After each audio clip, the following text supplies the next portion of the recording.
Hi hello ನಮಸ್ಕಾರ ಸ್ನೇಹಿತರೆ.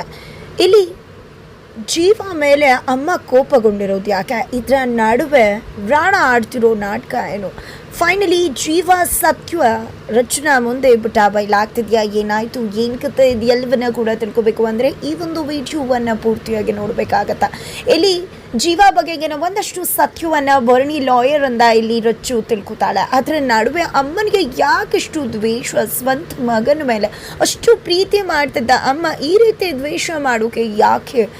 ಏನು ಕಾರಣ ಇರ್ಬೋದು ಅಂತ ಹೇಳಿ ರಚ್ಚು ಜೀವನ ಕೇಳ್ತಿದ್ದಾರೆ. ಆದರೆ ಇಲ್ಲಿ ರಾಣಾನೇ ಸಂಜೀವ್ ಮೇಲೆ ಅಂದರೆ ಜೀವ ಮೇಲೆ ಅವ್ರ ಅಮ್ಮ ಸಿಡಿದೇಳುವೋಕೆ, ಕೋಪ ಮಾಡ್ಕೊಳ್ಳೋಕೆ, ದ್ವೇಷ ಸಾಧಿಸೋಕೆ ಕಾರಣ ಆಗಿರೋದು.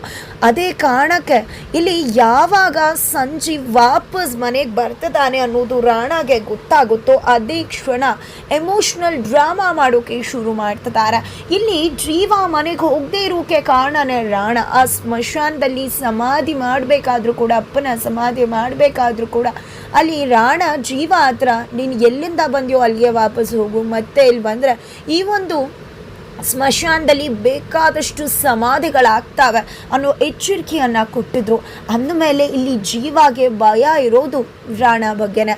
ಆದರೆ ಇಲ್ಲಿ ಅಮ್ಮನ ಮುಂದೆ ಕೆಟ್ಟವನಾಗಿರೋದು ಒಳ್ಳೆ ಮನಸ್ಸಿನ ಸಂಜೀವ್ ಅಲಿಯಾಸ್ ಜೀವ. ಈ ಕಡೆ ರಾಣ ಹೋಗಿದೆ, ಅಮ್ಮ ಆ ಜೀವ ಮತ್ತೆ ವಾಪಸ್ ಬರ್ತದಾನಮ್ಮ ಸಂಜೀವ್ ಅಂತ ಹೇಳಿ ಕಾಲಿಟ್ಕೊಂಡು ಕಣ್ಣೀರು ಹಾಕ್ತಿದ್ರೆ, ಇಲ್ಲ ಅವನು ದ್ರೋಹಿ ಮಗ, ಅವನು ಯಾವುದೇ ಕಾರಣಕ್ಕೂ ಬರಬಾರ್ದು, ಬರೋಕೆ ನಾನು ಬಿಡೋದಿಲ್ಲ ಅಂತ ಹೇಳ್ತಿದ್ದಾರೆ. ಇಲ್ಲಿ ಅಮ್ಮ ಸಾಯ್ಬಹುದು ಅನ್ನೋ ಒಂದೇ ಕಾರಣಕ್ಕೆ ಜೀವ ಮನೆಗೆ ವಾಪಸ್ ಆಗ್ತಿಲ್ಲ. ಕಾರಣ ಅಮ್ಮ ಮನೆಗೆ ಬರಬೇಡ ಅಂತ ಹೇಳಿದ್ದಾರೆ. ಆದರೆ ಇದರಿಂದ ಇರ್ತಕ್ಕಂಥ ಪಿತೂರಿ ಖಂಡಿತ ರಾಣ ಅದ. ಅಮ್ಮನ ಹತ್ರ ಎಮೋಷ್ನಲ್ ಡ್ರಾಮಾ ಮಾಡಿ ಬಂದಿದ್ದ ನನ್ನ ಆಟ ಶುರುವಾಗಿದೆ ಅಂತ ಹೇಳ್ತಿದ್ದಾರೆ.